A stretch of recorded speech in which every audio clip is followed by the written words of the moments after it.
agradecerte, bueno, agradecerles también la, la posibilidad de presentar un poco más que el artículo, porque ustedes lo van a leer, ¿no? Sí. Es un poco contarles, creo, y ahí ustedes también, si lo tienen a mano o lo han revisado, que surjan las preguntas que sean como para ir dialogando principalmente. Eh, este artículo surge en un trabajo que fuimos diseñando junto con la Carolina Quintero, que es arquitecta. Ujú. Nosotros trabajamos en harto tiempo en un núcleo que armé junto con la Caro y otros docentes del Andrés Bello, donde sumamos a organizaciones, principalmente comités de vivienda, de campamento. Eran ellos también quienes participaban del núcleo. Y lo sumamos principalmente en la idea, ¿no? de generar un proyecto de trabajo situado y que durara hasta que nos aguantaran, ¿cachai? Poder apoyarlos en todo lo que se pudiese y fue en realidad una relación desde el año 2017-18 hasta yo creo que el 2020, 2021, principio del 2021, porque ahí hubo un conflicto interno, ¿no? Entre algunos comités y todo, y preferimos nosotros, obviamente, movernos hasta que este año, producto de muchos de los trabajos que hicimos nosotros, y toda la historia que tiene este comité, les lograron aprobar el proyecto matriz de la regularización que se hizo junto con parte de la Escuela de Arquitectura, pero que después se fueron muchos profes de esa escuela, ¿no? Y quedaron por fuera trabajando, y ese es el plan maestro de regularización que se está por desarrollar ahora, ¿no?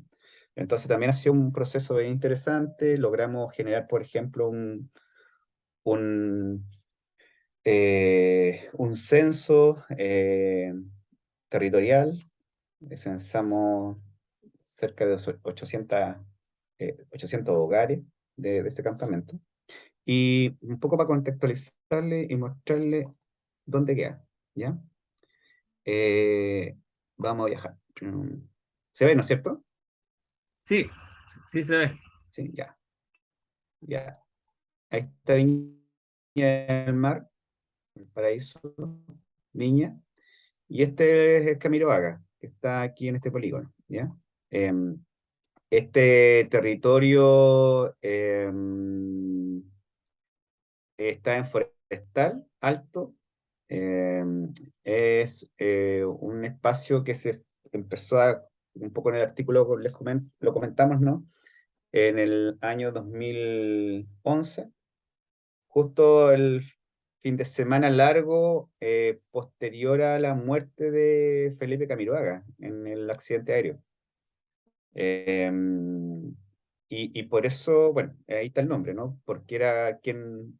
Nosotros pensamos que era en un momento como súper la reivindicación, ¿no es cierto? Porque Camiroaga en ese momento era como muy crítico, ¿no? Estaba trabajando con algunos movimientos sociales y todo.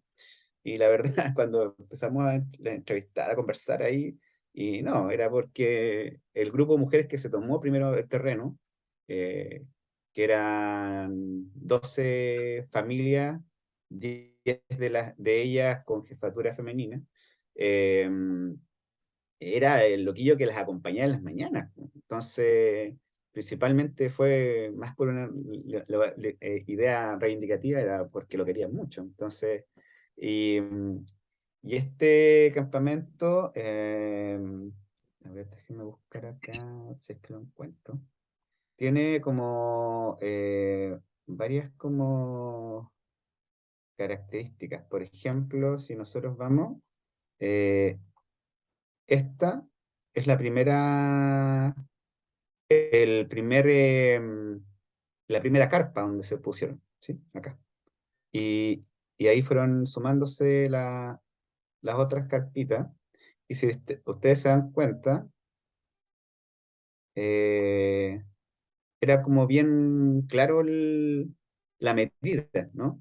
Todas las medidas eran casi iguales del espacio donde se tomaron, porque esta apuesta, ¿no? de los 10 por 20 es, es un saber que se fue traspasando generación tras generación, y todos hoy día saben que tienen que tener 10 por 20 para posteriormente la estructura del loteo, ¿no?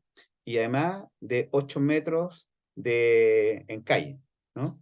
O sea, eso hoy día todas las tomas de Viña del Mar que se hacen tienen esas características. Bueno, casi todas, en realidad. Porque hay otras que son un poco más actuales, ¿no? Que tienen que ver también con un esquema de negocio que hay detrás, ¿no? Y que también está desarrollada, por lo menos en la última toma que hay aquí en Santa Julia, con terrenos que sobrepasan los 500 metros cuadrados, ¿sí? Y ahí hay un negocio inmobiliario más o menos cototo. ¿Sí? Y, y bueno, y este paño, ¿no? Que es una parcela que lo tiene una familia, ¿no? La familia Bernales. La familia Bernales es dueño de casi o fueron dueños de casi todos los cerros de Viña. Entonces también tienen una práctica de entrega, de regularizaciones. ¿Por qué? Porque les conviene a ellos en los proyectos inmobiliarios que tienen. Entonces no es de buen samaritano, obviamente, que entregan los terrenos, sino que aparte de cobrar en un momento, es porque les urbanizan los espacios, ¿sí? Entonces también hay una apuesta, ¿no? de entender y comprender un poco del por qué, claro, no meten las máquinas, ¿no? y sacan, sino que también es un ejercicio, ¿no? de negocio de los dueños de las parcelas para los servicios, para organizar y para lograr que también generar ciertos proyectos. ¿Mm? Entonces también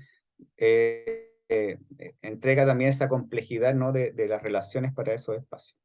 Entonces, nosotros, de ahí vamos a volver a este mapita.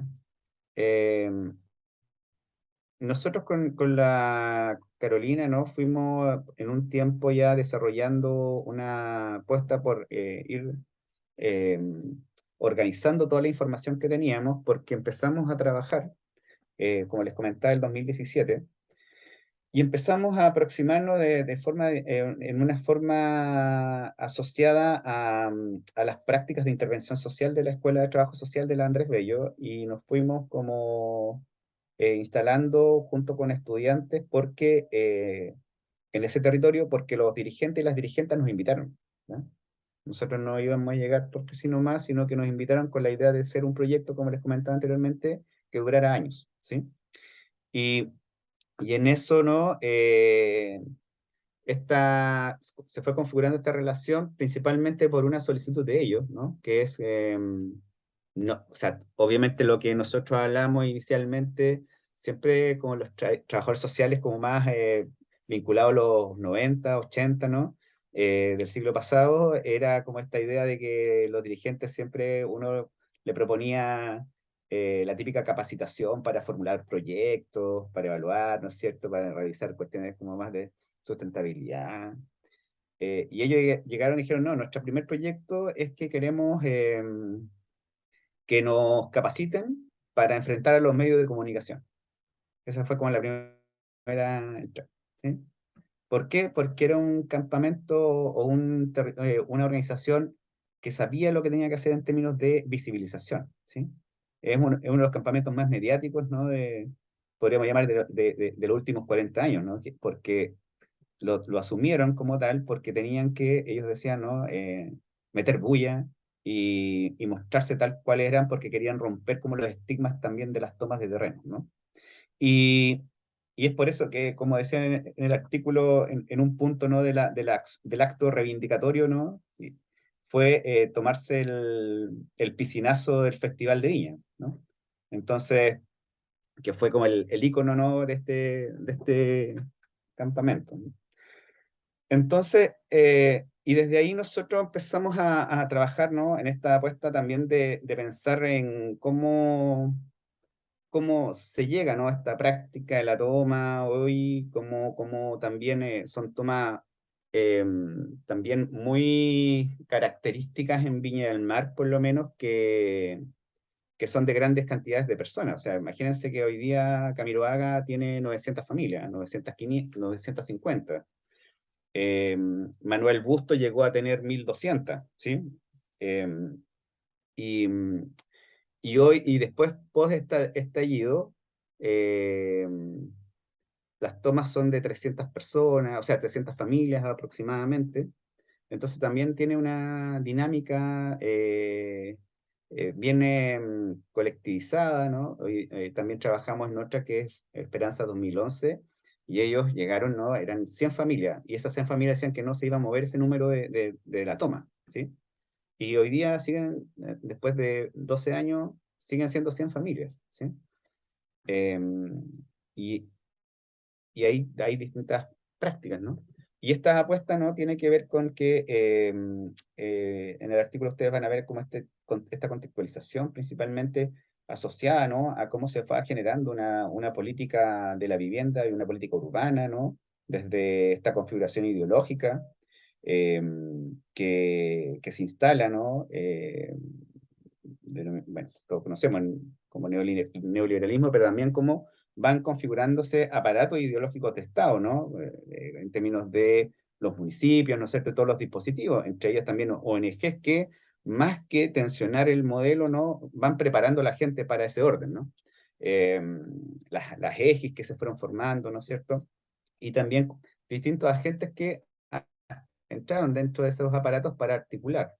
Y, pero entre medio, y uno de los estudios que estoy haciendo en este momento, que ese lo voy a presentar mañana, ¿sí?, es cómo se van generando ciertas prácticas, ¿no?, de gubernamentalidad, ¿no?, dentro de estos aparatos ideológicos, ¿no?, o estos dispositivos, ¿no?, de Estado, y que empiezan a emerger también prácticas o racionalidades, ¿no?, que tensionan el modelo y que van generando también ciertas contradicciones. Por ejemplo, en el municipio hay no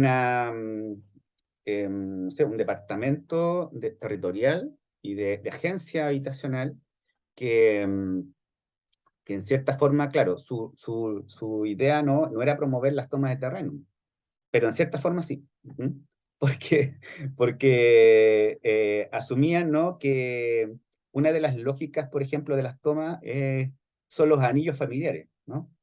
Que parte una toma y luego los hijos y los primos y los nietos, ¿no?, se van tomando, entonces empezaron a armar ciertos anillos, ¿no? O sea, como práctica, ¿no?, anillos territoriales. Y esa práctica fueron planteando que esos anillos iban a continuar siempre y cuando ellos sostuviesen, ¿no?, esta idea de una toma transgeneracional, ¿sí?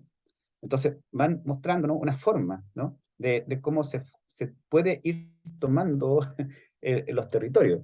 Entonces, porque ya la proyección, ¿no es cierto?, era que esos espacios privados, como también estatales, ya que son terrenos del Servio, de bienes nacionales, pueden ir articulando lo que yo en un momento, también en otro artículo, hablo de la otra ciudad, ¿no?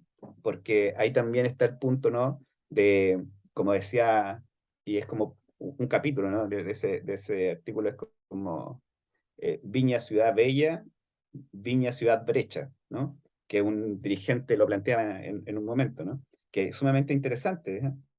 Porque ese es el eslogan de acá, Viña Ciudad Bella. Y en los cerros no, es como la brecha, ¿no? Es como el discurso del poblador del cerro, es que voy a Viña, ¿no? Entonces es otra ciudad, ¿no? Voy a la otra ciudad. Entonces, ¿dónde están los servicios? ¿Dónde está la playa? ¿Dónde está la recreación, ¿no? El goce, en cierta forma, ¿no?, que puedo desarrollar. Entonces, frente a estas resistencias, ¿no?, es como particularmente esta apuesta, ¿no?, de cómo también vemos esta genealogía de estas tomas, ¿no?, de estas poblaciones callampas, de los asentamientos humanos informales, ¿no?, de muchas categorías que también fueron invirtiendo a estos espacios. Hoy, obviamente, el concepto es campamento, ¿no?, pero es el concepto estatal. en cómo se instala. Ellos todavía hablan de la toma, ellos todavía hoy día tratan de la reivindicación de la pobla, ¿no? Y también ahí es un juego también de ir y volver, ¿no? Obviamente no es hoy día uno ve la toma, ¿no?, de terreno en una articulación diferente, ¿no? De acuerdo al acceso, de acuerdo al acceso a los materiales y todo, pero todas parten igual, parten con carpas, parten con la medida como hablábamos recién, con las winchas instaladas, ¿no?, para el 10 por 20, y, y, y esta práctica de Camilo Haga, ¿no? Eh, la fuimos nosotros articulando en momentos, ¿no? Pero en momentos que no son lineales, sino que son momentos que se van articulando, ¿no? Obviamente el primero tenía que ver un poco también entender el porqué de, de este encuentro de estas familias para instalarse. Y ahí obviamente tiene que ver con que eran mujeres o familias, ¿no?, que estaban ultra endeudadas, ¿no?, que a través de y allegadas y arrendatarias, algunas incluso ya durmiendo en la calle, ¿no? Estamos hablando del 2000, post-2010, entonces también post-terremoto, donde también los arriendos subieron en las urbes, ¿no? Y acá en Viña del Mar más todavía, y donde empieza a expresarse también la idea del negocio inmobiliario y el costo de suelo. Entonces, desde esa lógica, obviamente, esta apuesta, ¿no?, esta idea de ir a tomarse un terreno empezó a provocar, ¿no?, a estas familias, y fueron porque era un lugar que reconocían algunas de ellas, porque vivían de allegadas, por ejemplo, en una población que está cercana, que es la población Puerto Montt. Y, y posteriormente, parte también esta apuesta, ¿no?, de estos detonantes que hablamos nosotros ahí, ¿no? ¿Qué detona, no? Y detona este tema, ¿no?, de la ilusión, ¿ah? De la ilusión de la casa propia, ¿no? Que cómo configura también una suerte de subjetividad, ¿no? Ese plus de búsqueda, un plus de gozar la vivienda propia, ¿no? Y también sentirse engañadas en esa ilusión, ¿no? Eh, y frente a esa infidelidad, ellas optan no para generar nuevas fidelidades que tienen que ver con lo colectivo y tienen que ver también con el territorio que se toma. Y frente a eso, ¿no? Eh, Aparece esta apuesta, ¿no?, hay muchos detonantes, obviamente, ¿no? Pero sí, un poco lo que pesquisamos nosotros tenían que ver con eso, con el allegamiento, con el sufrimiento subjetivo, ¿no? De verse incapaz de comprar medicamentos porque tienen que pagar el arriendo, incapaz de poder comer, ¿no?, por el arriendo, ¿no?, por este espacio, ¿no? Entonces también esos detonantes generaron este movimiento, y lo más interesante es que cuando ellas se tomaron, estas 10 mujeres se tomaron pensando que eran las únicas, a la semana siguiente no se dieron cuenta, pero por arriba también se estaba poblando. Y cuando se empieza a poblar desde la punta, ¿no? Déjeme mostrarle, volver al mapa. Em, Ellas se poblaron acá, pero había otro grupo de 5 familias que se instalaron acá arriba, ¿no? No sé si se ven el cursor, a las 2 semanas después. Sí, se Y ve. después Sí. empezó a generarse, ¿no?, el llamado a que ojalá pudiesen configurar, ¿no?, ordenadamente el poblamiento, ¿no? Y ahí parte esta idea em, el proceso de apropiación del lugar, ¿no? Empezaron a organizarse, ¿no? Empezaron a lograr que esta apropiación fuera, en cierta forma, ordenada, porque su proyección inmediata era la regularización, ¿sí? O sea, era la radicación a través de la regularización. Por lo tanto, tenía que generarse eso. Pero vamos a volver al mapa. Déjenme ver acá. Porque si encuentro. Pero quiero mostrarles algo. Eh,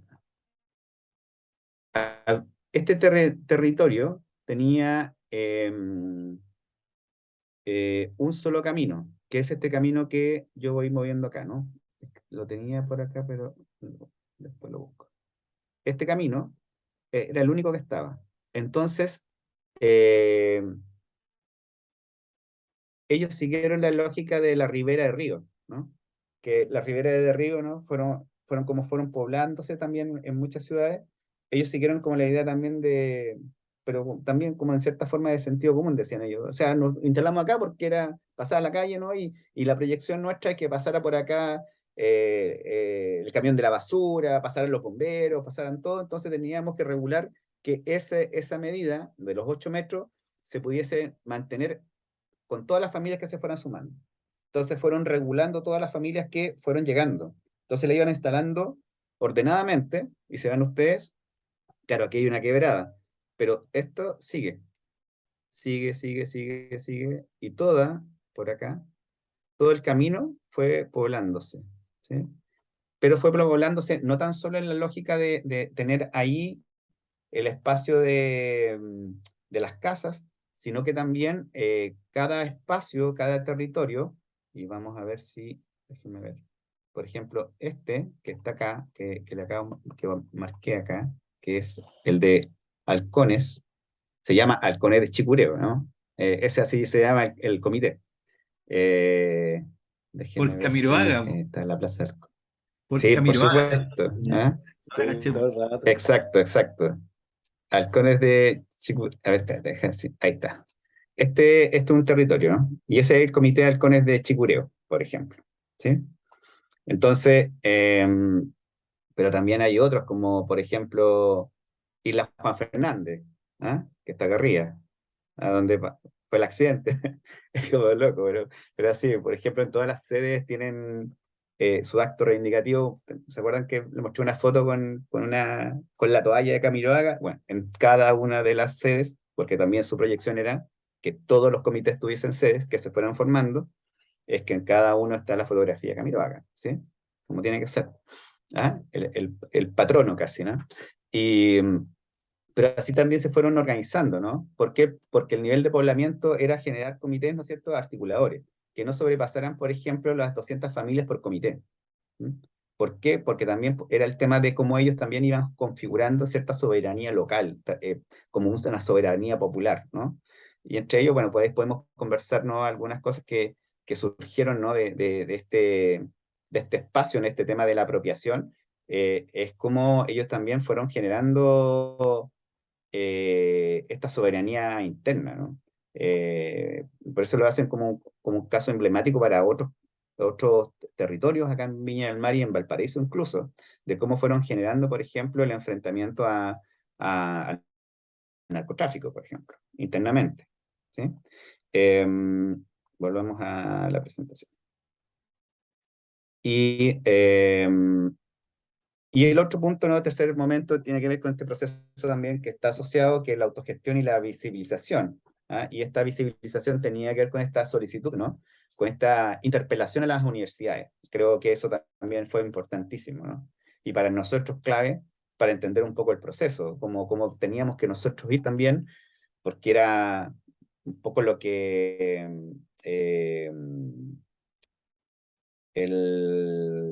lo que podríamos denominar como estas ecologías de saberes, ¿no? Como también teníamos que, más que esta lógica del saber experto, académico, es como ir regulando esos saberes nuestros, de ellos, ¿no? A través de cierta descolonización, obviamente, de poderes, ¿no? Y de saberes, que nos permitieran también trabajar en esto. Y ahí también una apuesta nuestra activista de este proceso, ¿no?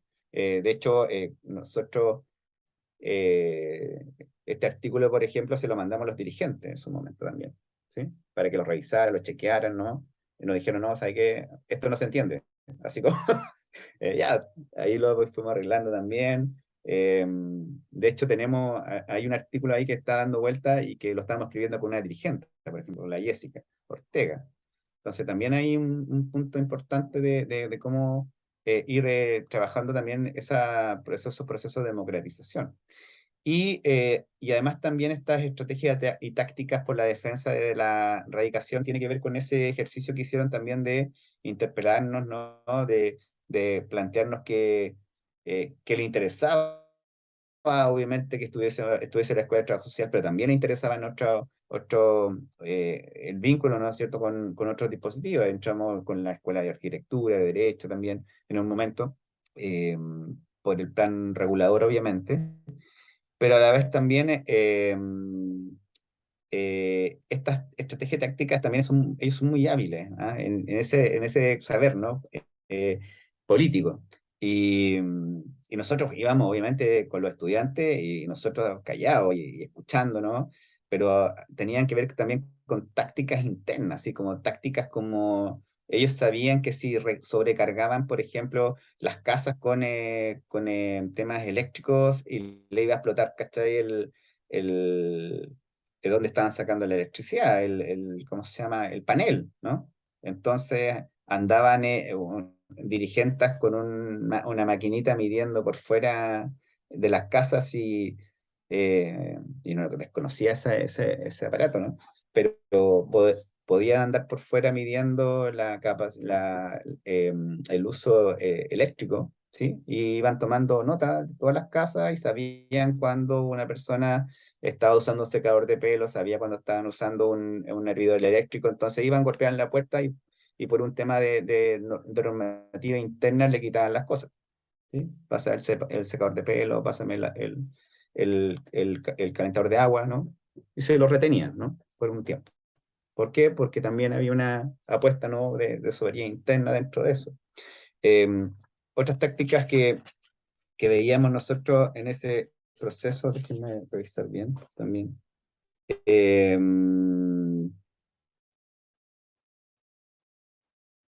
claro, el tema de la erradicación, pero a la vez también tenían una, una apuesta de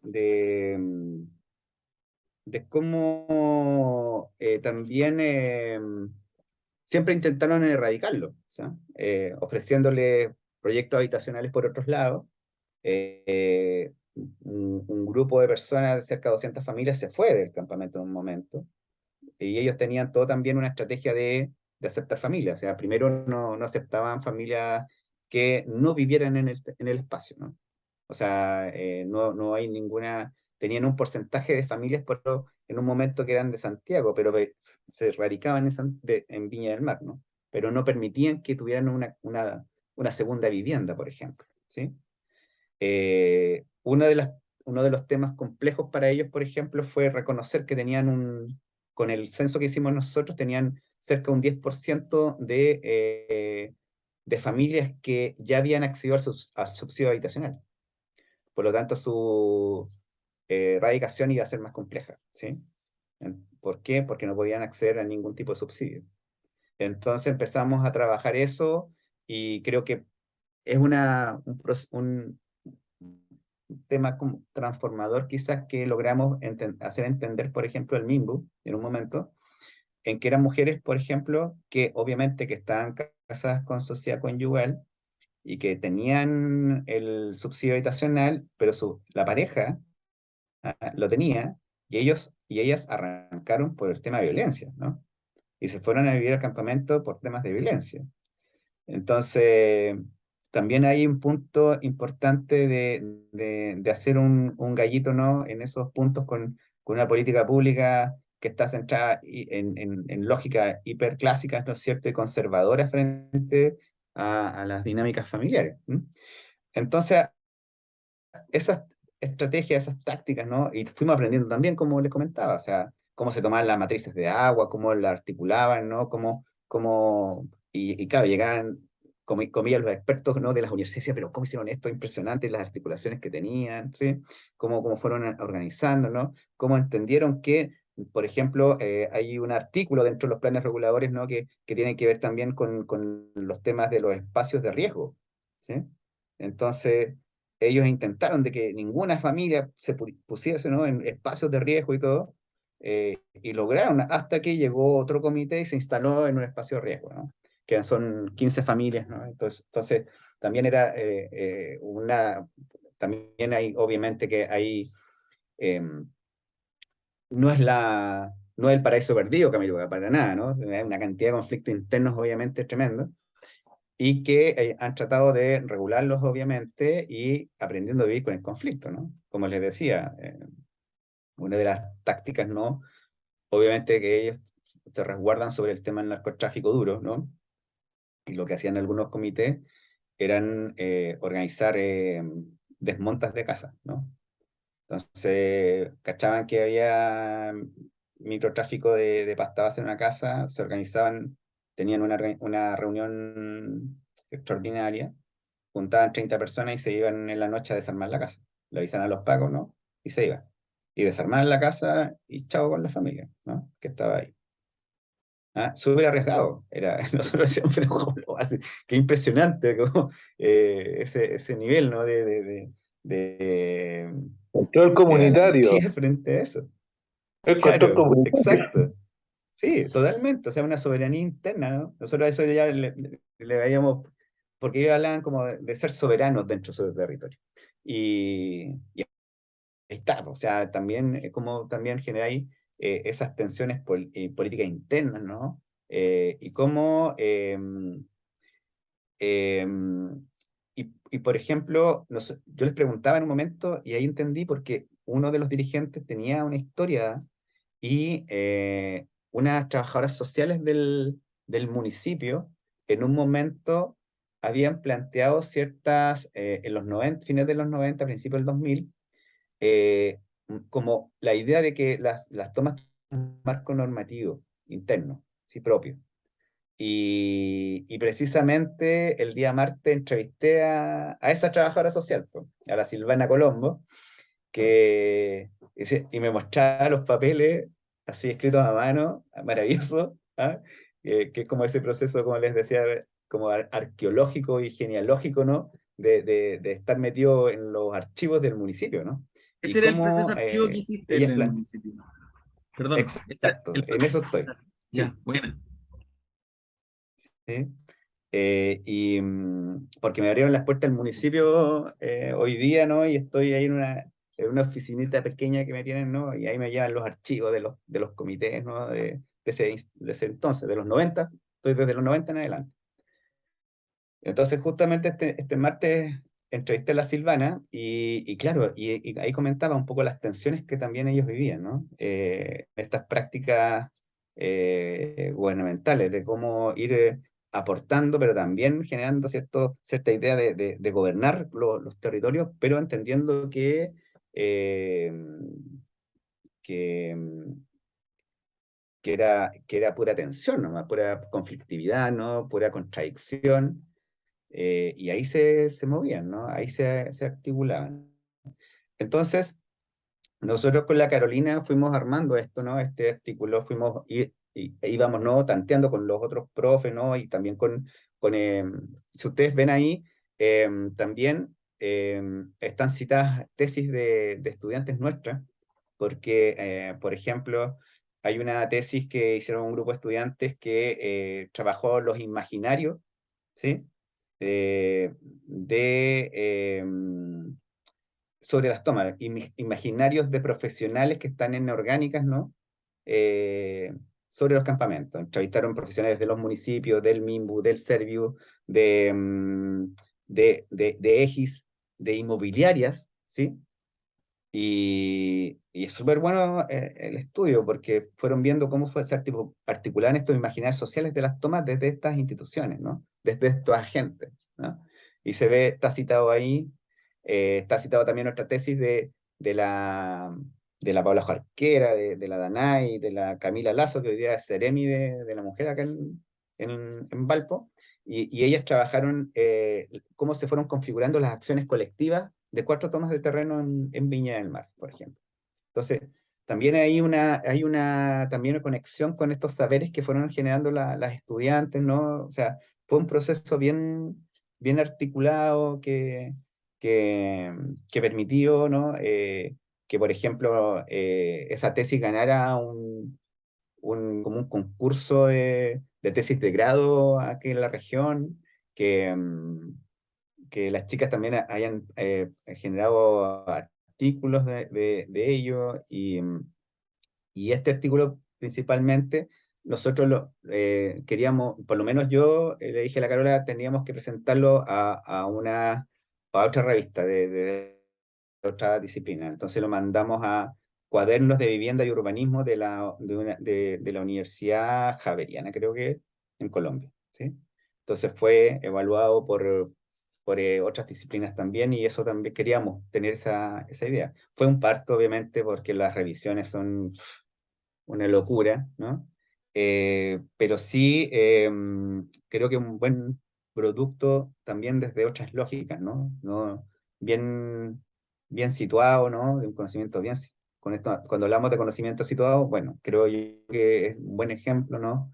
De esos procesos, y que nos permite por lo menos mostrar, creo yo, una experiencia, ¿no? Académica, pero también territorial, ¿no? Una experiencia popular que da cuenta, ¿no? De cómo generar una práctica de resistencia, pero también con todas las circunstancias y condiciones, ¿no? que tuvieron. Y hoy día, como les comentaba recién, en fines de marzo se firmó el acuerdo de regularización, y hoy día la encargada de campamentos del MIMBU, que es la Andrea Pino, que es una arquitecta que trabaja también en temas con tomas de terreno en Valpo, ¿sí? Es la encargada, y está tomando todos los productos que surgieron de este proceso, y están en el proceso de regularización junto con Parcela 11 y también con Esperanza 2011, que es el otro campamento con el cual trabajamos. Entonces, y trabajo yo todavía. Así que un poco eso de comentarles como un proceso que generó este producto, y cómo se fueron articulando estas ideas de los momentos de la discusión con la política de vivienda, con el Estado, ¿no? Y con el modelo, ¿no? Que hegemónico, ¿no? Eso. Oye, gracias Rodrigo. Es interesante lo que estáis planteando. No sé, no tomo la palabra para preguntar, pero la idea es que preguntemos todo. Porque lo que pone en tensión esta toma colectiva, por así decirlo, no sé si cualquier toma no es colectiva, pero parece que está como con una... Me llama la atención la idea de la soberanía interna, esto, pero pareciera como un acto contraperformativo frente a la propia política gubernamental. Y, o sea, lo interesante de eso me llamó la atención cómo se fue organizando internamente esta... Porque lo que pasa es que, no sé, todo lo que pienso yo al menos, que como que uno ya tiene como perdida la esperanza, digamos, en estas nuevas formas de, o sea, en estas clásicas maneras de la toma de terreno que, no sé, conocimos los 70 los 60, pero al parecer esto tiene una línea distinta de compromiso social e interno, el desmontaje de la casa, el control comunitario, como plantean ahí. eh, ¿Cómo eso se plasma socialmente? Porque me imagino que eso también para los trabajadores sociales o las tesis que hicieron fue una riqueza enorme, ¿no? Entonces, me gustaría que puedas comentarnos eso mismo, que me parece muy interesante. ¿Se escucha bien lo que Mm. dijiste? Sí. Sí, mira, aquí te muestro, les muestro, el territorio del 2010, así era, ¿sí? ¿Era pasto? ¿Era qué? Eh, ¿Era un terreno plano? Era pasto, era terreno plano, con pastizales, pero eh, terreno arcilloso, ¿sí? Y todos decían que era imposible construir ahí porque no tenía proyección de regularización por el tipo de suelo que tenía. Y un arquitecto amigo, el Juan Master Antonio, nos dijo cuando llegamos, porque todos los dirigentes le decían que, a ver, lo voy a mostrar ahí, un poco el avance, a ver, déjenme ver. Ahí está el 2011, se dan cuenta que aquí hay unas casitas, Sí. ¿sí? Y ahí están las otras. Eh, el 2013, Y hay más. voy a tratar de, bueno, hay un poquito más. ya el 2016, ya está casi completo, ¿no? Claro. Y, y el Mastra dijo, claro, los dirigentes y los pobladores decían, pero es que tenemos susto porque siempre nos han dicho que esto no es regularizable por el tipo de suelo, por cómo está compuesto el territorio, el terreno y todo. Y Juan le dice, eh, un, un suelo que tiene proyección de construcción es el que está construido, y ustedes Claro. construyeron, y están acá, y están visibles. Entonces dice, olvídense, ¿no? Si el maestro le decía, si la norma está para romperla, así como, y ustedes han hecho ese ejercicio con instalarse acá, ¿está bien? Pero más también, claro, tiene que ver con eso. Nosotros lo que hicimos ahí un poco fueron dos cosas. En términos de formación de trabajo social, fue que también los y las estudiantes nos vieran a los profes metidos ahí. O sea, nosotros desde 2007 nunca más salimos de ahí. ¿Sí? Íbamos a lo menos una o dos veces a la semana junto con ellos a tener trabajos. De hecho, armamos ahí logramos generar secciones, ¿no? Del territorio. Esta era una sección, esta era la segunda sección, y acá arriba, esta era la segunda sección, y desde aquí arriba era la tercera sección. Y metíamos equipos, ¿no? Haciendo proyectos, propuestas. De hecho, por ejemplo, con recursos de ellos, humanos, ¿no? Con las manos de ellos, las nuestras también, en un momento, reconstruimos no, dos sedes allá adentro. Y tenía que ver con eso, como también claro, una universidad privada, sí, que pusiera recursos ahí, bueno, también fue otra táctica, ¿no? Otra estrategia, ¿no? Dentro de. Tipo, sí. eh, y logramos tener proyectos para construir la sede. Obviamente no era como la sede, sino que eran materiales de trabajo, ¿no? Y, y nos íbamos al ICI con los dirigentes, compramos y nos íbamos, ¿cachai? Entonces, era como, era muy también, muy también dentro de las universidades, entender también que podíamos aprender de las tácticas, ¿no? De tener otra estrategia dentro de esos procesos, y lo logramos. Y ahí igual iba. Después, no sé, por el vicerrector a sacarse la foto igual, la investigación también, ¿no? Ya, pero Ah, era, o ¿no? sea, onda, Estaba. la universidad participó como institucionalidad. En un momento participó directo, sí, porque entendieron que Viña se ha construido en base a toma de terreno. Entonces, también había como otra mirada. Y, y lo otro que me preguntaste, espérate, era, Sobre esta soberanía interna que tiene, que me pareció ya, súper interesante. sí. Y ahí, y esa, porque tiene que ver a ver, Lefebvre hablaría sobre la representación del espacio, ¿sí? Claro. Porque también ahí tenía que jugar con el tema también con esas representaciones que, hay imaginarias sociales dirán otros, pero unas representaciones de ese espacio. La representación del espacio toma, ellos tenían claro que tenían que luchar contra esa representación, que si era toma, ir a un terreno informal, todo era informal. Las relaciones humanas eran informales, las relaciones humanas tenían eran críticas, obviamente, dentro de eso. Todas esas representaciones ya tenían, que lo querían todo gratis, ¿no es cierto? Era la representación que generó, o sea, ojo, esta toma de terreno surge antagónicamente y fuertemente contra el municipio de Viña del Mar, que en ese momento la tenía la Rellenato, ¿no? O sea, Mm. lo tenía la UDI, ¿sí?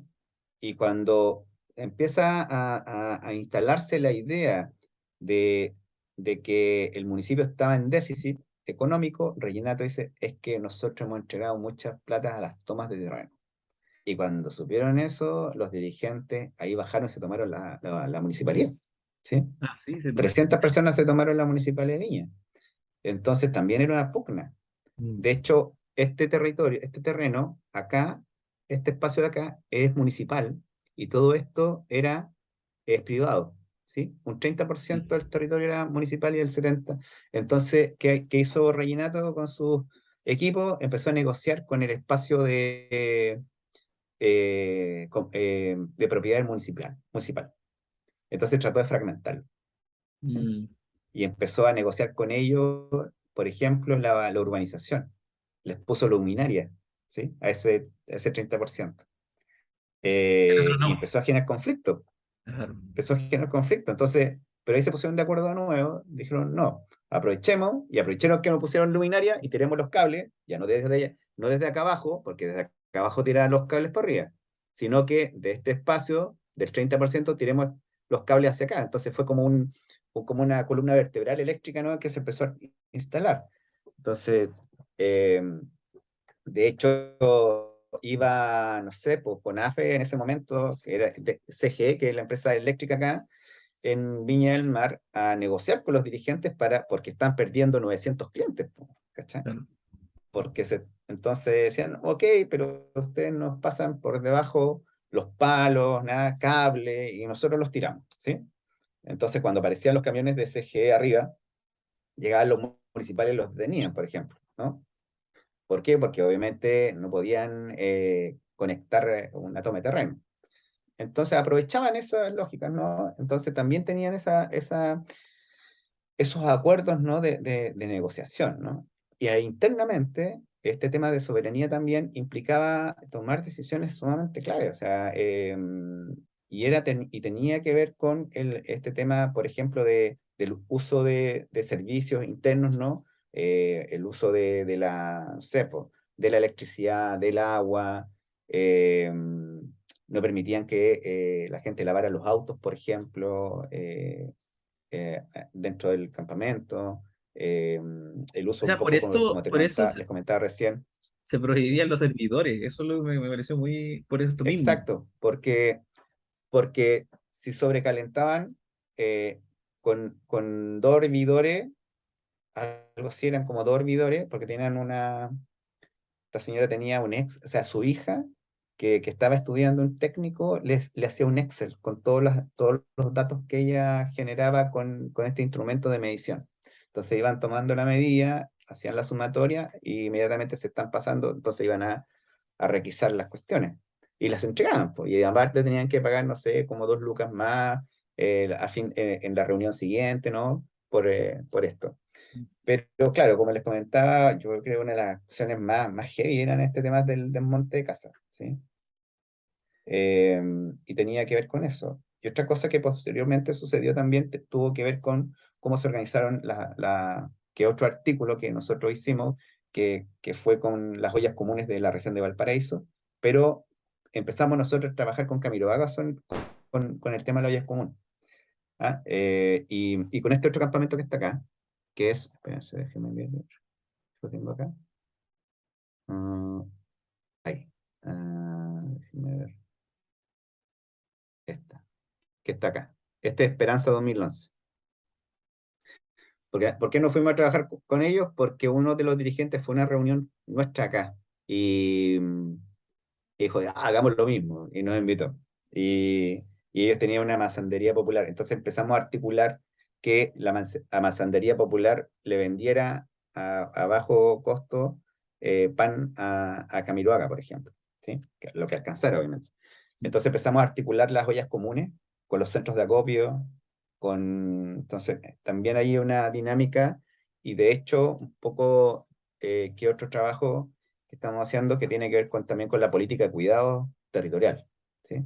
Que tiene que ver cómo se estaban cuidando entre ellos, un poco también esta práctica del desmonte y soberanía tiene que ver también con las prácticas de cuidado a los niños. O sea, ellos no querían que sus cabros chicos y cabras chicas estuviesen vinculados directamente con el narcotráfico, ¿sí? Mm. Hay violencia, hay de todo, ¿no? De repente decían, no, si igual se escuchan balazos acá, pero no tiene que ver con otras dinámicas, ¿no? Mm. Pero sí, el narco, por lo menos en algunos sectores, no lograron contenerlo, ¿sí? Y yo creo que es una apuesta sumamente clara, ¿cachai? De esa soberanía interna.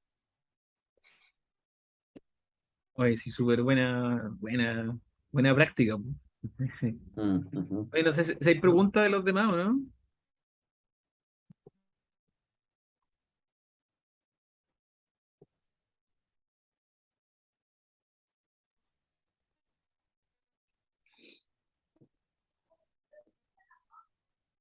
El Rolfo tiene tenía el micrófono abierto, ¿no? No sé, ¿está abierto? Sí. Sí. Ah, pensé que era está ahí. Iba a preguntar algo. No, o sea, felicitar el trabajo. Leí el artículo queda súper claro con tu explicación, ¿sí? Habían cosas que a mí me hacía mucho ruido en el artículo, de las lecturas, Mm, de cómo se construyó teóricamente la óptica para mirar esto. Y me hacía ruido también cuando se hablaba y se proponía en el artículo, que un poco lo fuiste desglosando, pero no está muy claro, a mi juicio, por eso me gustaría preguntarte respecto mm, a eso. Porque tú señalas que se va a proponer una intervención situada, ¿no? Que un mm, poco hablaste sí, respecto a eso. Y ahí estoy hablando como mezclando un poco lo que escribiste con lo que dijiste, ¿no? sí. Y ahí se proponían como cuatro grandes líneas de trabajo, una histórica, una económica y una social, ¿sí? Entonces tú hablabas, se propone, dice aquí vamos a tratar de establecer una propuesta de intervención situada, fundada en lo económico, en lo social y en lo histórico. Entonces, creo que eso sería súper interesante desarrollarlo, Mm, porque tú lo contaste ahora, por eso te digo, o sea, increíble la mm, experiencia. Pero creo que porque hay un déficit en el trabajo social de propuestas de intervención. sí, mm, Entonces, creo que ahí hay un tema como lo que te dicen siempre cuando defiende algún trabajo, ¿no? Como para un próximo trabajo, creo que ahí estaría un punto, ¿no? Clave sí, de trabajar o de explotar. Ahora lo que sí. también yo pongo ahí una voz de alerta, ¿sí? Una voz de alerta en virtud de la soberanía popular, ¿sí? Mm, No quiero que suene en el sentido de que estoy diciendo que se está romantizando la soberanía, pero hay que mm, ver el lado espinoso que tiene esto también, ¿sí? Y el lado sí, espinoso es peligroso, muy sí, peligroso, ¿sí? Que aquí todos como que cuando tú lo hablabas, de alguna manera, no quiero decir que esta fue tu intención, solo que como que a los trabajadores sociales como que nos gustan las palabras comunitario, resistencia, mm, lógicas de acción, qué sé yo, pero yo creo que es súper peligroso, sobre todo en estas intervenciones situadas, como tú lo dices, cuando se levantan conceptos como el de soberanía. ¿Sí? ujú, Porque tú mismo y uno, o sea, yo no conozco, no tengo un trabajo directo con campamentos, pero sí conozco un par de experiencias. Y, más que control comunitario, como decía Rodrigo Aburto por ahí, también puede haber una policía comunitaria. ujú, Y qué más ejemplificador que lo que tú señalabas. O sea, fueron a desmantelar casas. El día de mañana mm, pueden ajusticiar a alguien, etcétera, ¿no? Entonces, ojo con los conceptos ahí de como el trabajo de la soberanía. Creo que es sí, importante ahí poner atención. Sobre todo con esto que está de moda. Y me pareció muy interesante lo que dijiste respecto del segundo trabajo de gubernabilidad ¿no es cierto?, el desarrollo que iba a hacer mañana, si no me equivoco. Ahí también, ojo, porque yo pongo el acento en como las lecturas desde Foucault, ojo, no, hay un horizonte, ¿no es cierto?, hay un abanico de lectura Foucaultiana, y también hay lecturas Foucaultianas neoconservadoras, ¿sí? Entonces, mm, ojo con el trabajo ahí respecto a eso. O sea, Habermas también fue, yo creo que fue uno de los primeros, yo no comparto mucho la idea de Habermas, ojo, pero él fue uno de los primeros en levantar las críticas a los neoconservadores Foucaultianos, tratando al propio Foucault de neoconservador, ¿sí? ¿Y por qué le mm, dice neoconservador? Y se lo dice por una cosa que es bastante, o sea, Foucault, por ejemplo, nunca en varios de los libros, yo tengo lecturas de Foucault, he leído los libros, los he revisado, no todos, por supuesto, entiendo que ustedes tienen un trabajo más acabado de eso, eh, pero Foucault, por ejemplo, dice en varios textos y en varias entrevistas que ha realizado que no le interesa el tema del poder, lo que le interesa son las estrategias de poder, ¿sí? Y qué mejor ejemplo de estrategias de poder que este análisis situado que realizaste tú. ¿Se entiende? ujú, Entonces, sí, a Foucault tampoco nunca le interesó este tema. A Foucault nunca le interesó la igualdad. A Foucault nunca le interesó, porque Foucault estaba preocupado, entre comillas, ojo con lo que estoy diciendo, ¿eh? A Foucault le interesaban los locos, los desviados sexuales, ¿no es cierto?, etcétera. ¿Sí? Y entonces ahí analizaba los dispositivos de poder. ¿Por qué? Porque Foucault nunca, de hecho hay entrevistas célebres, ¿no es cierto?, con Chomsky, por ejemplo, donde Chomsky en su beta más política lo interpela directamente y le dice, oye, pero si a ti nunca te interesó la igualdad ni el cambio de la estructura social. Y Foucault le dice, claro que no, no me interesa porque me importan las estrategias de poder. Entonces, ahí hay un nexo en tu lectura y en tu trabajo, uno lo lee entre líneas en virtud de los autores que se trabajan, ¿no? Que yo creo que hay que poner atención.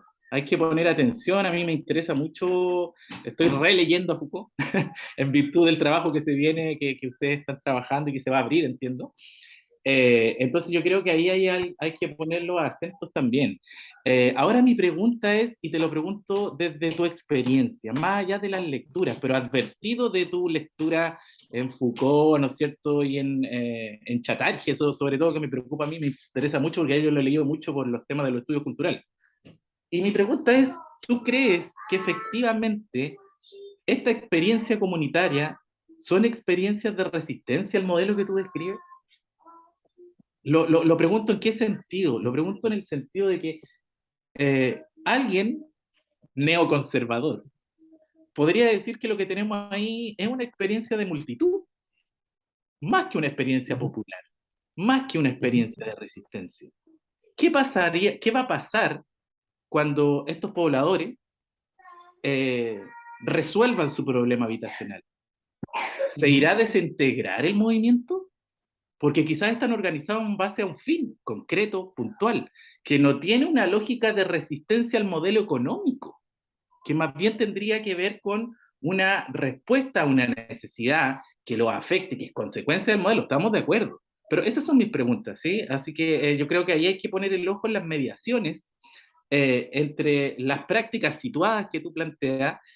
No quiero decir, por favor, no se malentienda que estoy diciendo no romanticemos esto, ¿ah? Lo que estoy diciendo, miremoslo críticamente, miremos Ujú. qué tiene de verdad, porque si no la tiene, no la tiene y está bien, ¿sí? Si no hay una mirada más estructural de cambio, de transformación, eh, y la soberanía popular situada también apunta justamente a reafirmar esta hipótesis de multitud, ¿no es cierto? Entonces eso es lo que planteo yo ahí, lo dejo como una reflexión más que nada, y nada, felicitaciones por el artículo, porque de verdad que está muy entretenido de leer. Eso me pareció Mm. súper interesante, porque de alguna manera trata de hacer estas vinculaciones, ¿no es cierto?, con una producción de conocimiento a un nivel más bien teórico, pero también situado, y eso es lo interesante que plantea esto. Y ahí, ojo con los aparatos ideológicos del Estado también, ojo con Althusser ahí en esas lecturas, ¿sí?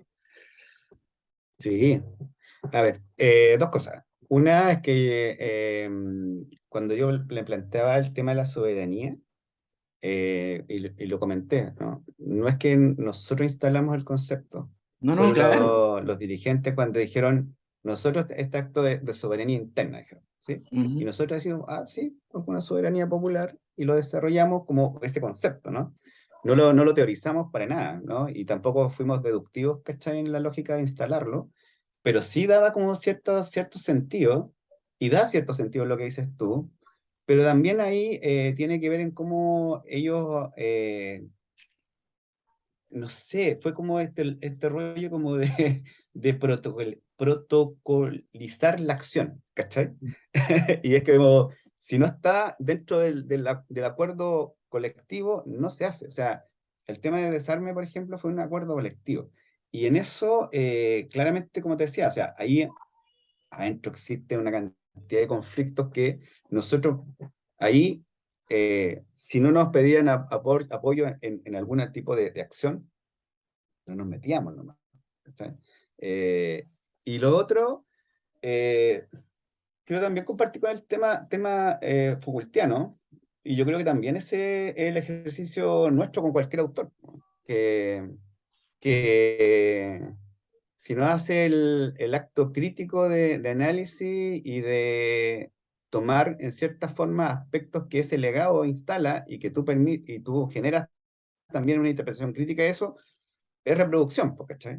Y creo que ahí también es un punto importante, ¿no? O sea, yo no me combino mucho a la idea de que tenéis que tener un autor y morir con el autor, ¿no? Sino que es también es una acción también bien en la apuesta decolonizante también de esa mirada. O sea, yo creo que también nos permite tener ¿qué cosas? Aspectos que tienen que tener también esta idea, por ejemplo, sobre las configuraciones ideológicas de lo último que planteabas tú, que es el tema de la resistencia, ¿no? Cómo tú identificáis esos criterios como del en sí de esas ideologías, pero también de esas prácticas, ¿no? Esa práctica espontánea ideológica de decir, ya, ¿qué están haciendo? ¿Qué se va a demostrar al final? No lo sabemos cuando parta el tema, por ejemplo, de la entrega de la típica, ¿no? La entrega de la llave, ¿no? ¿Qué va a suceder ahí?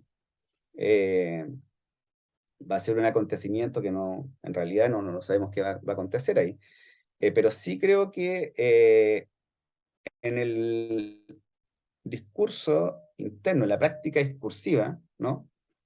Claramente era una apuesta, porque también hay una historia interna que la Silvana Colombo en la entrevista que les comentaba, esta trabajadora social, daba cuenta que el poblador y la dirigencia hoy día de estos espacios tiene una formación diferente y no son los dóciles, ¿cachai? Que en algún momento se encontraron ellos en los 90, ¿ah? Del poblador más docilizado, ¿no? Por la estructura. Y ahí está el tema de cómo ellos también se han formado. Hay muchos formados, ¿no? Hay muchos profes en estos espacios que han generado también una articulación de formación política interna. Y, y creo que en esa apuesta, el Saúl Cars, que, que era estudiante y bueno, su maestro era el Tusser, ¿no? Nos plantea que cómo también pensar en estos procesos de producción, ¿no? Cómo produce esto con una capacidad de tener medios de trabajo para ir, cómo se va viendo estas investiduras, ¿no? Que instala la política de Estado, que instala las configuraciones hegemónicas, ideológicas, obviamente, y cómo también salir de ahí, poder articular. O sea, yo insisto en esta posición situada, más que la lectura externa, ¿cachai? De los fenómenos sociales. Y creo que también ahí es un desafío, pienso, un poco para los procesos de formación que estamos viviendo nosotros, ¿cachai? En las universidades. Y eso creo que también una interpelación que dejarse interpelar, ¿cachai? Yo creo que también es bonito, ¿cachai? Es como entretenido, es importante, si no, y por eso creo coincido contigo en esta apuesta, ¿no? De ir cómo va a ir mediando también. Eh, no sé si teniendo todas las lecturas de Foucault vamos a ser Foucaultianos en sí mismos, ¿no? No, Pero es sí creo posible. que claro, ¿cachai? Pero sí ahí creo que hay, yo creo que se ve ahí en la investigación, ¿sí? En los procesos de nuestras investigaciones, cómo hace carne, ¿no? Esta práctica teórica en, eh, en sí para sí, ¿no? Mm. Como Sí, yo podemos creo, yo, ir mm. Yo creo que ahí hay una apuesta por un desarrollo más bien, no sé si llamarlo vanguardista, pero sí yo creo que hay una apuesta metodológica aquí, que no lo Mm, mencionaste tú, ¿no? Y insisto, porque acá hay un ejercicio también de traducción. El ejercicio de traducción que yo hago es que de alguna manera acá hay un ejemplo en carne viva de una apuesta transdisciplinaria, mm, que de alguna manera intenta reposicionar estos saberes, ¿no es cierto? Que, bueno, ahí va a depender de cada uno de nosotros, ¿no? Pero estos saberes, llamémosle populares, de cómo validarlo, ¿no es cierto?, frente al resto de los aparatos ideológicos, como tú lo decías, ¿no? Y eso es mm, muy interesante. Y ahí también, en esto de los aparatos ideológicos, no olvidar también ahí que hay una salida, estoy tratando de entender lo que estás planteando, ¿no? Como leerte entre líneas. Y ahí que no se nos vaya el materialismo aleatorio altuseriano, po. Ahí mm. está ahí. Sí, pues. Entonces, Sí, nada, ahí mm, sería una disputa entretenida. eh, Analizar, por ejemplo, ahí, no sé, por la triada por ejemplo, para comprender esta práctica situada, insisto, como tratar de sacar la lectura entre, no sé, pues, Foucault, Althusser, ¿no es cierto?, y la concepción de lo situado, que ahí se da, porque ahí lo Sí. estoy tratando de hacer una articulación. Mm. Y finalmente, claro, pues el Sí, materialismo oye, creativo, y otra cosa, sí, sí, y otra cosa que comentabas tú, ahora me acordé, que tiene que ver con también en cómo todo es prácticas. No, o sea, yo no estoy en la dicotomía de que tiene que ser resistencia y neoliberalismo, sino que es como dentro de esas, por eso hablamos un poco de las subjetividades, ¿no? Esta idea de la ilusión de la casa propia, e igualmente se mantiene desde otra lógica, por un lado, ¿sí? Pero más también que otra cuestión que en un momento queríamos trabajar, pero que no lo logramos, tiene que ver eh, cómo se construye este plus de gozar, ¿cachai? Y este plus de gozar del sujeto, individual, colectivo, ¿no? Está situado dentro del modelo, ¿cachai? Está situado desde la configuración ideológica, o sea, el paseo de fin de semana para algunas familias sigue siendo el molde del campamento, ¿cachai? Mm. Y gozar eso, ¿sí? Y claramente ahí está la necesaria contradicción, ¿no? Eh, y los dirigentes decían, no, que la gente igual se lleva a los cabros chicos al mall, pero ¿qué tiene? Así como, ¿cuál es el problema de eso? ¿Sí? Sí, tiene que ver con que está la contradicción viva, ¿no? Y el que no vive la contradicción, bueno, está en la dicotomía positivista, aunque se vista de marxista o se vista de crítico, ¿cachai? o sea, Entonces también ahí, romper esas la dicotomías. moral popular es más castigadora que la moral conservadora. Ojo. Claro, sí, sí, totalmente, sí. Y creo que eso es sumamente interesante porque ahí entra también en las tensiones internas, ¿cachai?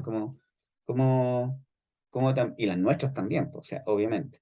Eh, y, y ahí se va pensando también otro punto, ¿no? De cómo esa mirada también del último Althusser, ¿no? Que es más psicoanalista también, te permite entrar como desde otro soporte también. Oye, a mí igual me parece interesante, yo no me meto nunca con Althusser, no lo tengo eliminado en mi historia teórica. Pero vas por andar metido en la sociología. Ya, pero a mí me parece que hay cuestiones súper ricas como la reflexión situada que tú así. Yo igual también, uno también podría desconfiar de este tema de la soberanía interna, que más allá de como que suene como una soberanía comunitaria, ¿no? A mí me parece igual que va contrapelo a la estructura. O sea, aquí hay un proceso de apropiación, un proceso tú decís, de autogestión, de autocontrol, o sea, como, como planteáis, yo me imagino que deben haber otro tipo de experiencias parecidas, pero voy a decirlo, es una aguja en un pajar esta cuestión, po. Pensando en sus formas incluso hasta aspectos de economía solidaria, podría decirse, cuando tú planteáis lo que pasa entre dos poblaciones que son distintas. Entonces, claramente un golpe también a esa lógica neoliberal, po, ¿cachai? A ese constructo de cómo se construye. Disculpa que me salí, que me quedé pegado. Ah, sí. No, decía que claramente la forma en que se plantea también esta intervención situada, más bien que una intervención situada que uno lo puede leer como el trabajo social, pero este proceso de apropiación, de resistencia frente a esta gran estructura de la casa, porque finalmente a mí me llama mucho la atención sobre la idea del título, el sueño de la casa propia. Eh, Entre la ilusión neoliberal y resistencia colectiva, finalmente esta contradicción que nos dice a todos, oye, sí, pues yo también soy marxista, vos marxista, qué sé yo, pero igual voy al mall, pues y me compro una camiseta Nirvana. ¿Me cachai? Y es porque somos performados por el discurso neoliberal, sí, nacimos en él, pues, o sea, imposible. A lo que voy yo en el fondo es que me parece que termina siendo la aguja en un pajar, o quizás puede ser, pero una experiencia que puede ser replicada en otros lugares, y aquí hay una experiencia colectiva, y eso a mí me parece súper interesante, y sobre todo que hayan estado involucrados, en el caso, tú lo planteas, hay escuelas de trabajo social, y me llama la atención que sean escuelas de trabajo social privadas y no públicas, que ya eso también me hace más ruido todavía, pues. Es decir, el objetivo también de la formación de estudiantes de trabajo social pensando también en Valparaíso, pensando en Viña, ¿cachai? Pensando en Santiago, no sé.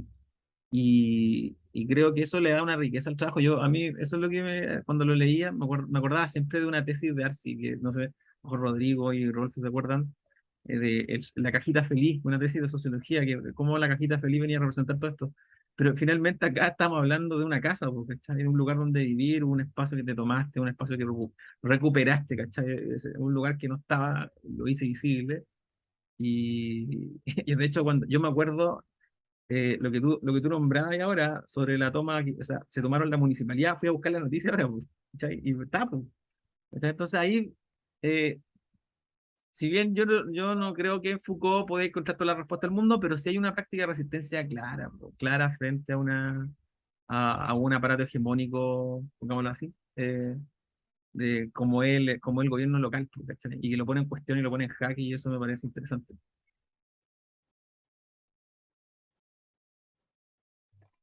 Sí, absolutamente, pero además también es como, claro, un poco lo que hablaba Rodolfo recién, como también el aparato tiene por dentro estos agentes que también lo tensionan, ¿cachai? Contradictorio, Y pues. creo que también es sumamente interesante reconocerlo, porque eh,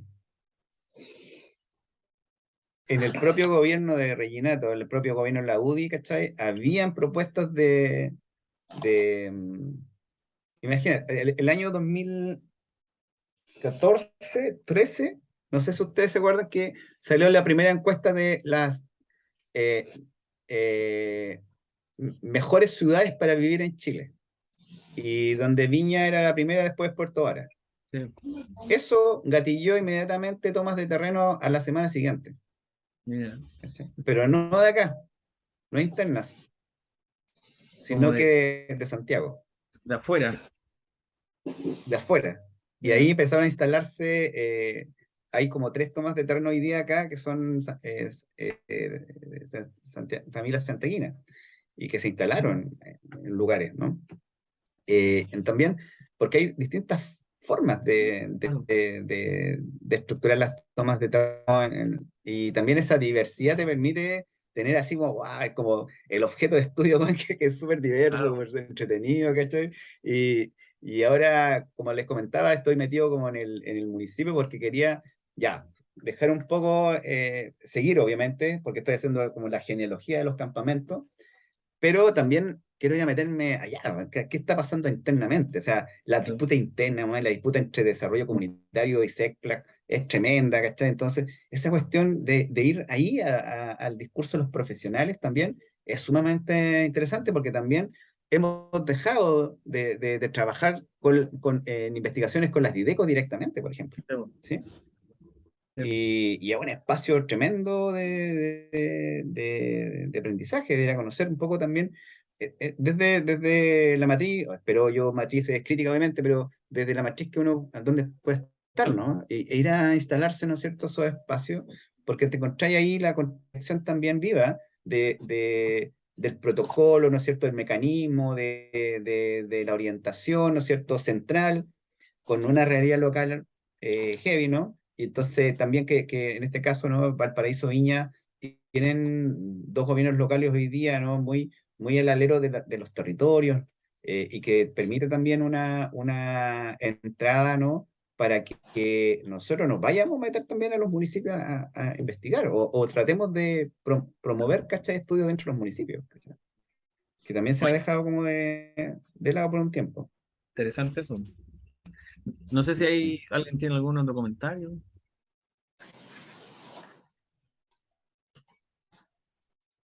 sobre la discusión. Hoy está la Gabriela. Saludos, Gabriela. Ah, Rodrigo ahí. Se bajó el auto. Tuve que salir. Sí, no, yo solo, mira, quizás no va a ser como, no va a ser una reflexión con una elaboración teórica tan profunda. Y estando de acuerdo, por ejemplo, con lo que dice Rodolfo, o sea, tener siempre la mirada de sospecha respecto, por ejemplo, a cuando la cultura popular puede ser más castigadora, por ejemplo, que con la cultura Mm. conservadora. Puede ser. Pero a propósito, justamente algo, alcancé a escuchar, y a propósito también lo que decía el Rodo de que Foucault justamente no le interesa el poder, sino que las estrategias, la relación con los autores también tiene que ser así, tiene que ser estrategia táctica. Nosotros acá estamos en un núcleo de intervención social, somos trabajadores sociales. Por lo tanto, la pega de nosotros está en función, primero, de las demandas, ¿cachai? De los derechos sociales de las personas, de las comunidades, de los grupos. Y cuando tenemos iniciativas de intervención situada como la que tú has realizado, Rodrigo, creo que justamente apunta a eso, ¿no es cierto? A ser un actor más dentro del proceso, a la par con los saberes comunitarios y que va, ¿no es cierto?, acompañando esos procesos. Y creo que la idea, justamente, porque somos un núcleo de intervención, somos trabajadores sociales, no estamos aquí para tributar a autores, sino que es como los autores, siendo tácticos y estratégicos, tienen un rendimiento para los objetivos sociales o políticos de transformación social que queremos en este caso propulsar. Eso por una parte. Y claro, también de acuerdo con esa mirada sospecha, puede ser control comunitario como puede ser policía. Ahora, si el objetivo fue que finalmente desmantaron casas para que se instale el narcotráfico, y si lo hace la policía comunitaria, me parece bien, es el narcotráfico. Ahora, claro, podremos ir también ahí deconstruyendo cómo son esas. Me acordé también del libro del dispersar el poder de Sivechi, cuando él cuenta, por ejemplo, cómo es el sistema de justicia alteña. Y él empieza a explicar cómo en distintas como áreas, por ejemplo, en el homólogo que acá serían los CESFAM o también en las instituciones de justicia en Bolivia, empieza a haber un decrecimiento de las prestaciones institucionales o de los vínculos que tenían las comunidades con las instituciones. Porque, por ejemplo, en salud empezaron a legitimar más, por ejemplo, la utilización de medicina chamánica, por lo tanto dijeron, no es necesario ir al centro de salud donde van a recetar, ¿cachai? No sé, el paracetamol, por decirlo de una manera. Y en el caso de la justicia alteña, cuando habían, diciéndolo en términos más coloquiales, cuando está este como delincuente más casero, ¿cómo es que le decimos? El doméstico. El allá, doméstico. claro, lo que funciona es que si, bueno, se lleva comunitariamente la situación del robo, que puede tener distintos niveles, más o menos grave, ¿cachai? Y en comunidad definen la gravedad de la situación, y si la comunidad define que es muy grave, ya, pongamos que que está de la mano con alguna agresión a algún pariente de la familia, y si deciden sacar un mono colgado afuera de la casa, eso significa que la comunidad va a linchar al sujeto. Rígido. Y ese sujeto finalmente lo que ocurre es una expulsión obligada o un autoexilio de los sujetos, porque finalmente el sujeto no tributó a su comunidad o no se comportó de acuerdo, digamos, a las leyes de la comunidad. Entonces, claro, complejo, pues ahí también podríamos decir, oye, pero es que desde una mirada eso no es correcto el linchamiento público popular, pues. Pero son también sistemas de justicia que están anclados a tradiciones andinas, de pueblos originarios, que también son tributarios de una cultura particular.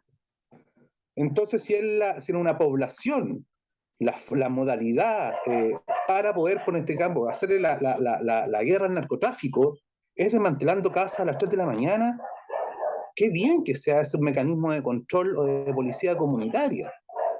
Lo digo muy, como decía al comienzo, sin una elaboración teórica mayor, lo digo muy abuelo de pájaro, pero entiendo también lo que lo expone Rodolfo. O sea, la mirada de sospecha respecto a eso siempre tiene que estar, estando de acuerdo con eso. Y lo otro que te quería preguntar, Rodrigo, es si me acordé de la experiencia del IRA, que era creo que estaba al alero del MPL en algún momento, que fueron los inmuebles recuperados y autogestionados, donde hubo una especie como de círculo virtuoso, ¿no es cierto?, donde ellos mismos crearon la EGIS, eran los que generaban la demanda de la vivienda, y había otra patita más, no me acuerdo, pero era como un círculo virtuoso.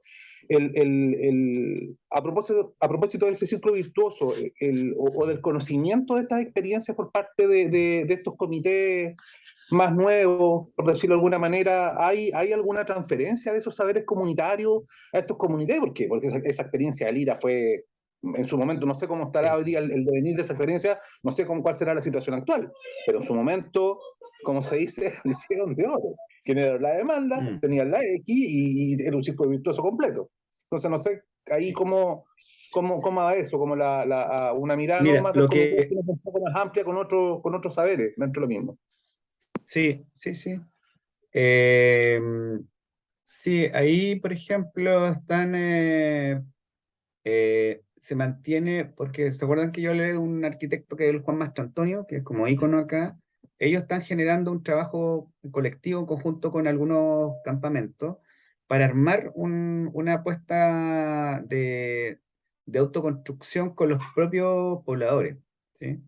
Eh, Porque como en todos lados, y ahí, por ejemplo, hay una gran cantidad de obreros en la construcción. Entonces, están en la apuesta de generar un trabajo ahí con desarrollo, como hablaba recién con Rodolfo, de pensar también el desarrollo económico de esos procesos, ¿no? Que se quede la plata, que circulen internamente, ¿no?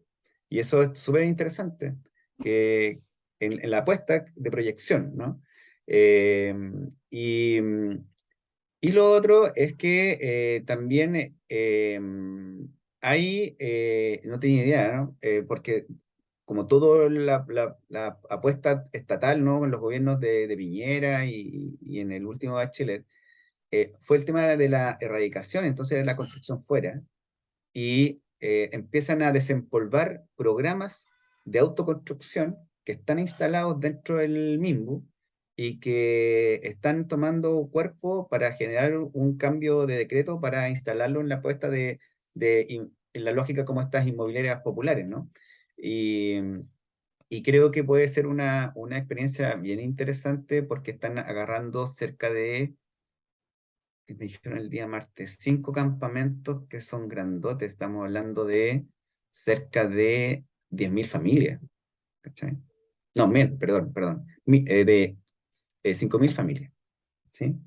Porque Manuel Bustos, por ejemplo, hoy día son como 1.400 familias más o menos, ¿sí? Son tremendos paños, entonces también ahí puede generarse eso. Creo que puede ser una muy buena experiencia también y que se está tomando, instalando. Y ante lo otro también, creo que es interesante porque yo creo que también nos pone en cuestión a nosotros, ¿ah?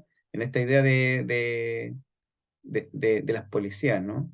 Entendiendo también que trabajo social se instala como este esquema también de control y reproducción, po. Y en ello también, bueno, policías de la familia, ¿no?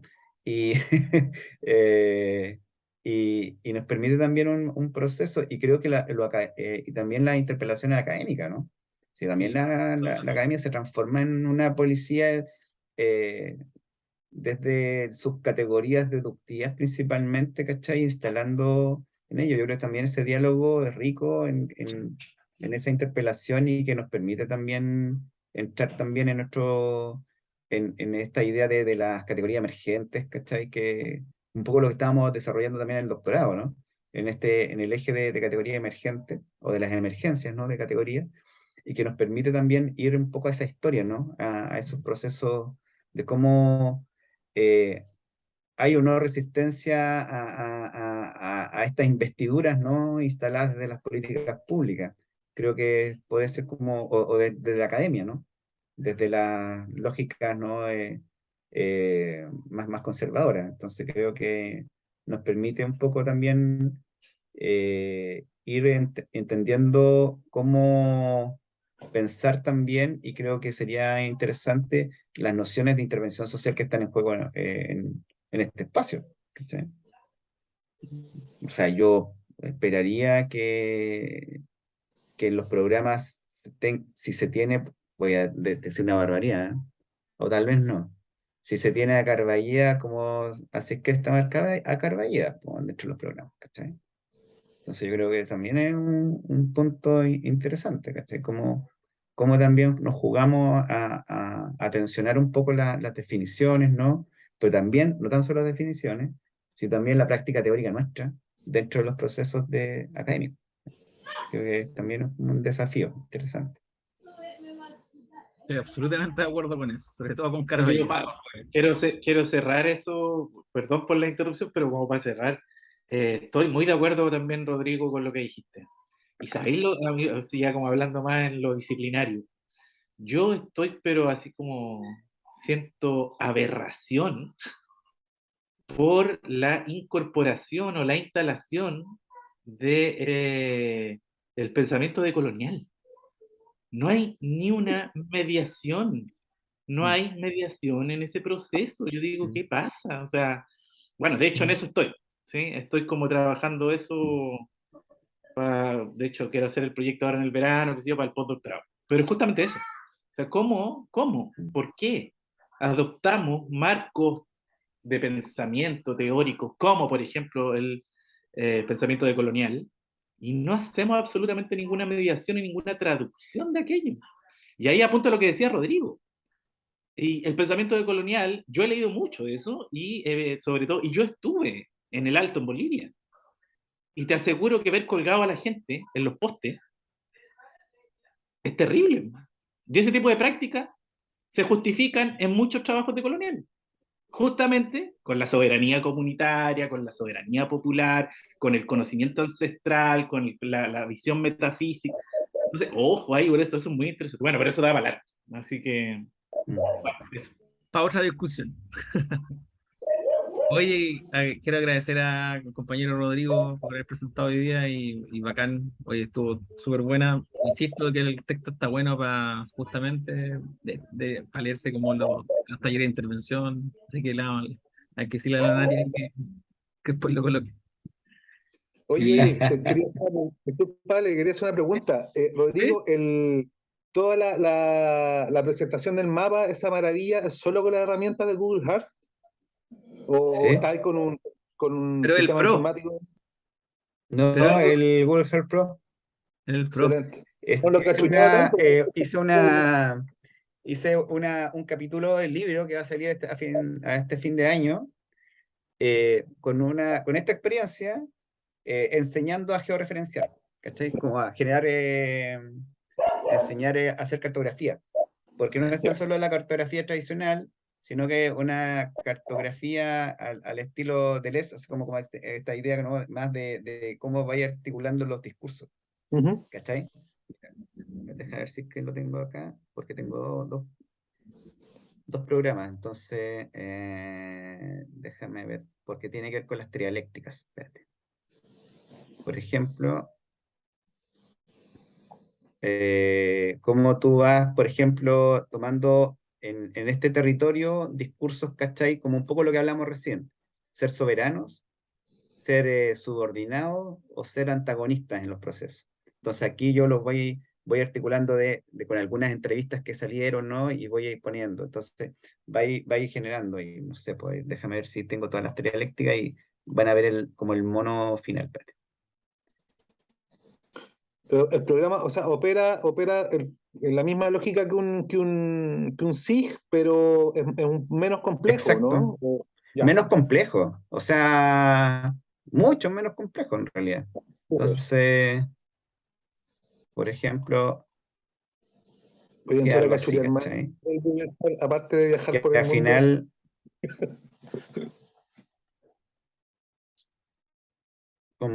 y voy mostrando así como cómo se va desmontando y cómo se va articulando, ¿cachai? Entonces, no es tan solo como yo instalar, ¿cachai? Sino que fui poniendo de dónde surgían los discursos, de qué sectores, ¿cachai? De qué poblador y pobladora, y empecé como empezamos como a articular, hacíamos devolución, volvían, y ahí empiezo yo como parte por parte haciendo como la demostración de la cartografía territorial. Entonces ese yo creo que va a salir a fin de año, yo creo. Está como entretenido también, porque Sí. te enseña en términos de... Igual, igual tiene un trasfondo teórico, evidentemente, pero es como, está claro, como metodológicamente tú trabajáis la cartografía de Les y Guattari, por ejemplo, ¿cachai? Y ahí lo muestra. Entonces también es como locura, ¿no? Que se me No, ocurrió la bacán. otra vez. Felicitaciones Así por que... eso, compañero, porque creo que es una herramienta re útil para trabajar ahí con las comunidades.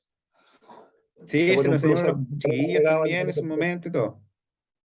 Sí, porque el GIS, claro, ayuda a N. Yo trabajo, estamos haciendo nosotros, por ejemplo, ahora en QGIS estamos haciendo la cartografía de las violaciones de derechos humanos en la revuelta en Valpo, por ejemplo.